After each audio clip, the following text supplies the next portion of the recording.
you about 2.5 or 3 minutes to talk about your background, your education, and some of your experiences, and after which Mr. excuse me, Hawkins will do the same. All right. My name is JWatkins. I'm a 44-year-old male. My background is I'm the president of the Dads Against Destruction. It's a program we try to help dads change their lives around to making better choices and decisions where they're going in life. My background in education, I attended Whites Creek Comprehensive High School. I left school in 1991. I left from there. I didn't graduate, but I did a few years later, wound up getting my GED. Then after I received my GED, I went on off to college in Flathead Valley Community College. That's in Montana, Kalispell, Montana. So that's my education. And then what I have to deal with child support is I've been dealing with child support for over 20 years.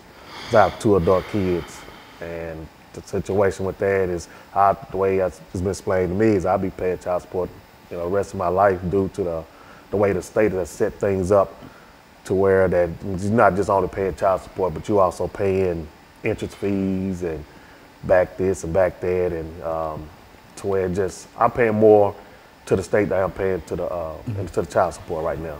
And so in a real sense, what you're saying here, Mr. Hawkins, Mr. Watkins, is that the state of Tennessee has some issues dealing with child support that the two of you and Mr. Hawkins will be able to talk about. But first, let's get some information from you, Mr. Hawkins, Phil Hawkins, in reference to your background, education, and what really brought you to us this morning. Okay, good evening. I'd like to thank you for us being here.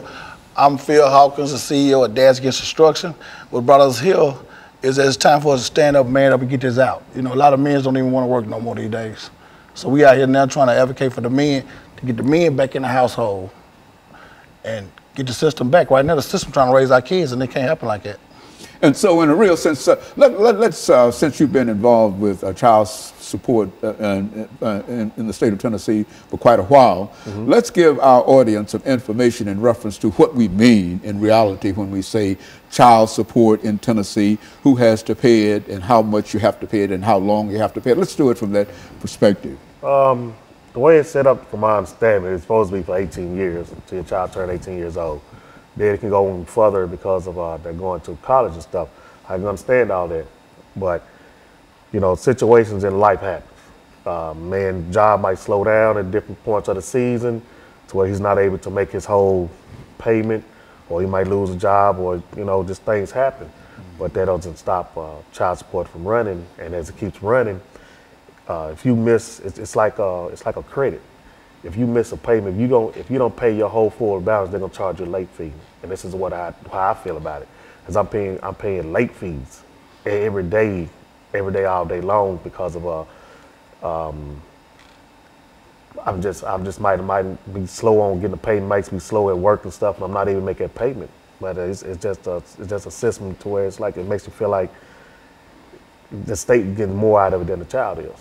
And so, Mr. Hawkins, what we're saying is that when we talk about child support, we're not just talking about a simple kind of thing of buying diapers and baby food and et cetera for a certain time. But I think as Mr. Watkins has indicated, that he has been involved in it for more than 18, 20 odd years. And so, what we're going to do, Mr. Hawkins, is to take this first commercial break. We've got about a half a minute. And when we come back, we want you to talk about child support in the state of Tennessee by defining what we mean when we talk about child support and the impact that child support is having upon individuals. When we come back, you give us some statements in reference to your background, your education, and some of your experiences, and then we'll get into that part of it, and that will allow us to first get a definition. Because I think a large number of folks, when they think about child support, generally think in terms of buying baby bottles and et cetera, but it seems that we're talking about something that lasts 14, 15, 20 years, and I think that's a different situation. And so when we come back, Phil, what we'll do is to allow you to start us off, and we'll be back with our audience following this very, very short commercial break.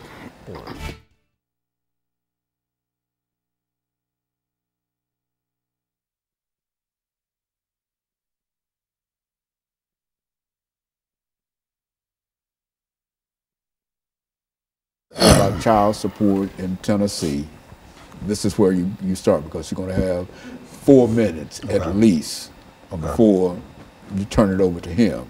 You listen to what he's saying, and anything that you think that you might be able to elaborate upon or whatever, or to expand it or whatever. I'm learning something, because I was of the impression that child support, you know, I know there might be some situations in reference to it, but I didn't know it was a lifelong kind of situation. A judge told me, he said, you'll be paying child support the rest of your life. One way or the other. Yeah. Is that program? That's what he told me. It's a program where the man can't win. Well, that's what, if y'all see some problems with the issue of child support and et cetera, we're not talking about something that we're trying to neglect children or whatever, and et cetera. But what we're trying to indicate is that it creates a problem for... big problem. I'm out now trying to get a bill passed, a law passed, to give men 90 days. Okay. Okay, so anytime you're ready. Then. Okay, so we're going to come back and...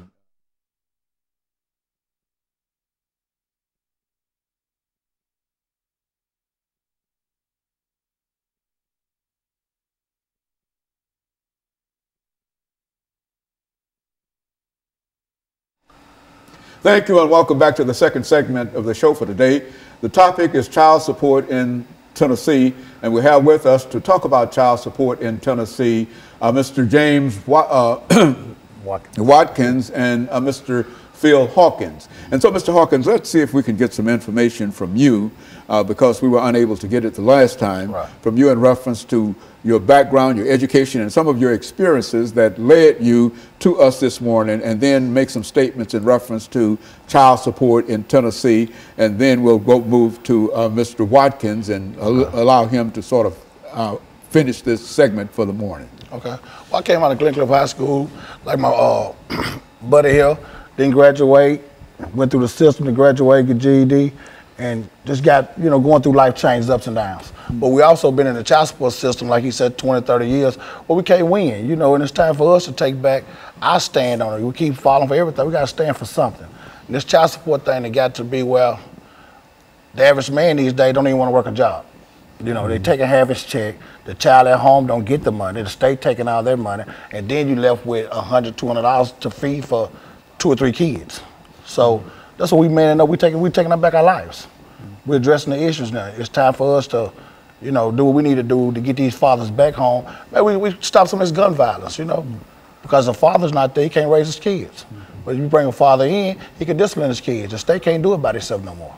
Now, when we talk about child support, and I think a large number of members of our audience might think in terms of supporting that child for a certain amount of years and et cetera. But what's your view in terms of child support, which is to say that you are paying for your child, yes, sir, but at the same time there are some issues that you like to deal with? Yes, sir. Well, I found out just the other day, I'm advocating child support every day. I just found out the other day I was with my kid's parents, my kid's mother, 24 years. And I just found out the other day I'm $139,000 behind on child support payments. So how that system add up? I was with my kids every day of their life, all 3 of them. But I'm behind, I take care of my kids. You know, it's how the system is trying to portray us as not doing, but because we're not paying the system. But we keep paying the system, we can't feed the child. We gotta have something for a man to live. And so are you still with your wife? No, sir. But you're still paying for to support your children every day. And you feel that they're taking more money out of whatever salary you have. Yes, sir.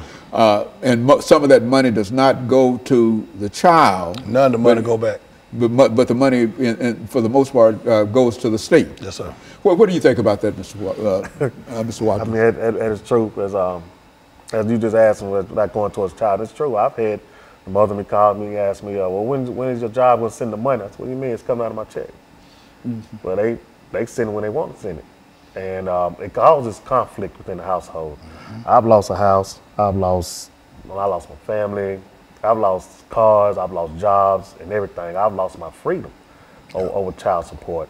And, you know, it took a real big toll on me mentally and emotionally, because you know, I desire to be home with my kids. My kids are my everything. And to take me out of my home because I fell behind on a bill, you know, that's like, come on, man, you're not just taking me out of home. What do you mean when you say to take you out of your home? How does that? When you take a person out of home, when you take a person's job from them, what is that man gonna do? He's gonna wind up trying to figure out a way to go out here and get some money. Right. Because if you love your kids, you're gonna revert to anything and the means necessary to get money to feed your kids or do what you can do. So yes, I've made some choices in life to where I started going towards the street life. Because of why? Because every time I turned around, I was getting harassed. I was getting harassed by the judges to the point to where they was like, well, this is the state law. So is it state law? Then okay, if I can't make this money, you taking all the money, my kids not getting paid, my lights getting cut off, this is happening. Well, I got to hurry up and go out here and find another way to get this money because not only am I hearing from you all, but I'm also hearing it from her. You know, and when that's all that comes into play, it pushes a man outside that household to where he's looking to where, like, man, what am I gonna do? So when we sit up here, we look at these other young men out here on these streets and they trying to do different things. You know, when I talk, when the first thing come out of their mouth, man, I gotta feed my kids, man. And you know, it's like that's where that destruction come in. So me and PHawkins, we have been through it and we have fought through many things to try to maintain a fatherly relationship with our kids and everything, which we still do. Just because they took us out the home don't mean we still ain't in our kids' lives. But we still try to you know, educate the younger men, the future and everything to, hey, we're gonna try to get some help because I know where you've been, I know where you're going and stuff. So, Phil, when you think in terms of child support in Tennessee, what would you consider to be the most destructive thing that the state of Tennessee is doing in order to either help you or prevent you from really supporting your children? I mean, the first thing they're doing, they need to let the dads or father be a father. The state cannot raise or come in a household and raise kids. And that's what they're doing. They make sure the father's not there by leading the mother wrong.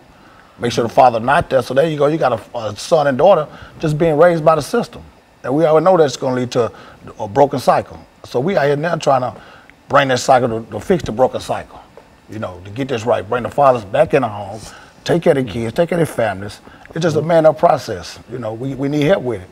And so if the state is paying that household child support, the father cannot be in the household. Is that what we're saying? That's right. And so which means that I think, as you were indicating, Mr. Watkins, that sort of pushes you out into the street. Yeah, you see, in order for her to receive. A man is going to try to figure out some way to not only that you push that man outside that household, but he also got to go find a house to where he got to stay now. Right. So that's another bill. That's another situation where he got to, like, okay, he got to go and try to wind up in a shelter. You're going to wind up in a hotel. You're going to wind up in a friend's house. When you bouncing around different places, trying to live and trying to provide and stuff, it takes away yourself